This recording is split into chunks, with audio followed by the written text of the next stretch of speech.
ចាអេបងមកតើគ្នាដូចជាខាន់ឃើញកូនបើជាម៉ូតូឲ្យបងមើលយូរត្រូវអត់ឥឡូវហ្នឹងកូនបើក៏បានត្រឡប់មកវិញហើយវីដេអូក៏មានអីច្រើនដែរ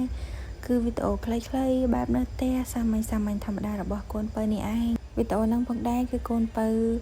ពេលល្ងាចកូនបើទៅរកមើលលេងទឹកអូក្បែរផ្ទះចឹងណាទិញអីទៅញ៉ាំតិចតួចហើយនេះគឺជាផ្លូវដែលយើងជិះទៅកូនបើអត់ទាន់ដឹងថានៅខាងមុខហ្នឹងវាស្អិតឬអត់ទេដោយសារតែការពេលម្សិលមិញហ្នឹងគឺភ្លៀងខ្លាំងមែនទែនភ្លៀងតាំងពីម៉ោង9យប់ដល់ម៉ោង6ព្រឹកបងអើយគ្រាន់តែភ្លៀងប៉ុណ្្នឹងសោះកូនបើលក់អីវ៉ាន់អត់មានចេញអីទេបងអើយលក់ឡើងសល់វិញហ្នឹងដោយសារតែជិះទៅផ្លូវយើងស្អិតតែបងទៅមុខអត់កើតទេចុះយើងបកក្រោយវិញឥឡូវយើងអត់បានទៅទឹកអូទេយើងមករកភ្នំវិញដោយសារតែទឹកអូគឺវាស្អិតពេកអញ្ចឹងមករកភ្នំម្ដង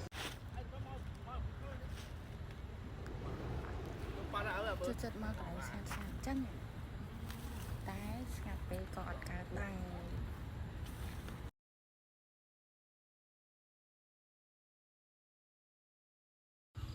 ឥឡូវនេះគឺយប់ហើយយើងធ្វើដំណើរទៅផ្ទះវិញព្រោះអីមូសច្រើនខ្លាំងណាស់បើមិនអញ្ចឹងទេមូសសែងស៊ីតបាត់